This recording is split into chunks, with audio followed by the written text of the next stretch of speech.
আজ তোমাদের আমি সূচকের অঙ্ক শেখাবো। সূচক, এই যে 5 আছে এটা হচ্ছে সূচক, আর 3 এটা নিধান। সূচক নিধান।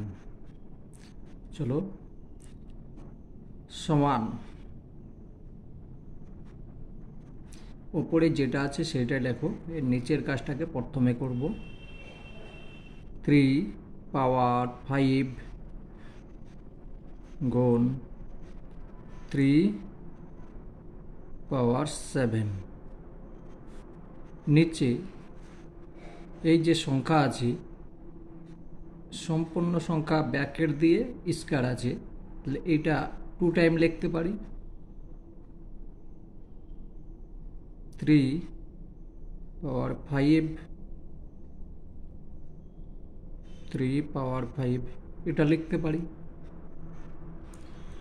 সমান নিচেও লিখতে পারো, আমি এইখানে লিখছি, খাতা নষ্ট করছি না। তোমরাও কখনো খাতা নষ্ট করবে না যখন অঙ্ক প্র্যাকটিস করবে। এবার দেখো, এখানে আছে 3, এখানে আছে 3, প্রত্যেক জায়গায় 3 আছে।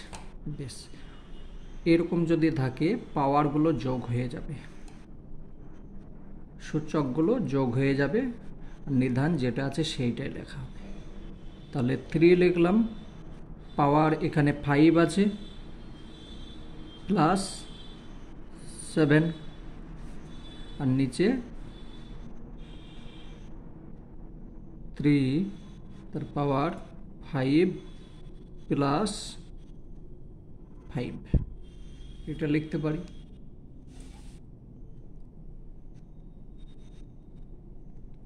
সমান 3 পাওয়ার 12 যোগ করে নিলাম, 3 পাওয়ার 10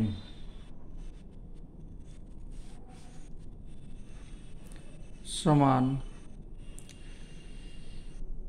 যখন গুণ হচ্ছে তখন পাওয়ার যোগ হয়ে যাচ্ছে, প্লাস হয়ে যাচ্ছে, আর যখন ভাগ হবে তখন বিয়োগ হবে। ঠিক আছে, পাওয়ার বিয়োগ হবে। এখানে এখানেও 3 আছে, এটাও 3 আছে, তাহলে 3 পাওয়ার 12 মাইনাস 10 সমান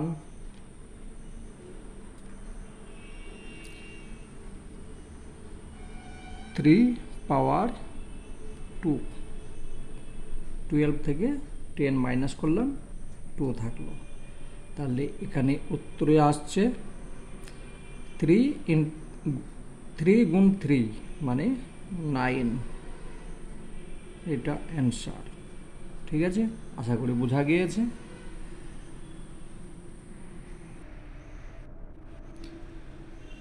আর একটা অঙ্ক শেখাই। সমান 25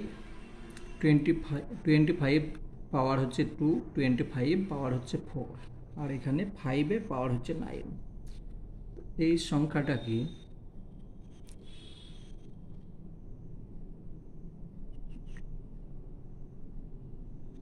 5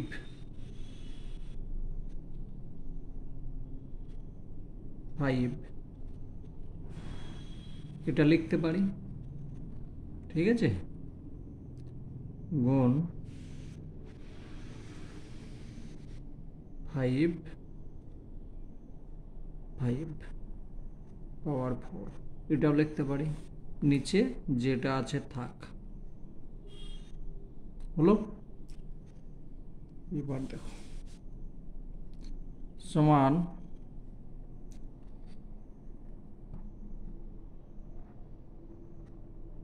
5 স্কয়ার লিখতে পারি, গুণ 5 স্কয়ার লিখলাম, গুণ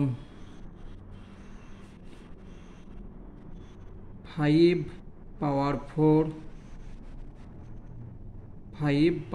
4 এটাও লিখতে পারি, আর নিচে 5 তার পাওয়ার 9। কোনো মানের পরিবর্তন হবে না, এভাবে লিখতে পারো। বেশ, তার কারণ এই যে পাওয়ারটা আছে এটা দুইজনের, দুবার লিখলাম, এটাও পাওয়ার হচ্ছে দুইজনের, লিখে দিলাম। এখন প্রত্যেকটা জায়গায় 5 আছে, এখানে করছি, ঠিক আছে? তোমরা নিচে লেখার চেষ্টা করবে। সমান 5 পাওয়ার 2 প্লাস 2 প্লাস 4 প্লাস 4 লিখতে পারি, তার কারণে এইগুলো যোগ, পাওয়ারগুলো যোগ হয়ে যায়। আর নিচে 5 পাওয়ার 9 সমান 4 4 8 10 12। 5-এর পাওয়ার হচ্ছে 12 আর নিচে 5-এর পাওয়ার 9। গুণের ক্ষেত্রে যোগ হচ্ছে, ভাগের ক্ষেত্রে বিয়োগ হবে। 5 পাওয়ার 12 মাইনাস 9 সমান 5 পাওয়ার 3 সমান 3 বার, মানে 3 টাইম 5কে গুণ করলে হচ্ছে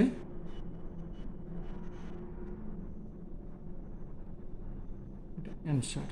ঠিক আছে, অঙ্ক হয়ে গেল। এইসব অঙ্ক এইভাবে হবে। আশা করি বুঝতে পেরেছো।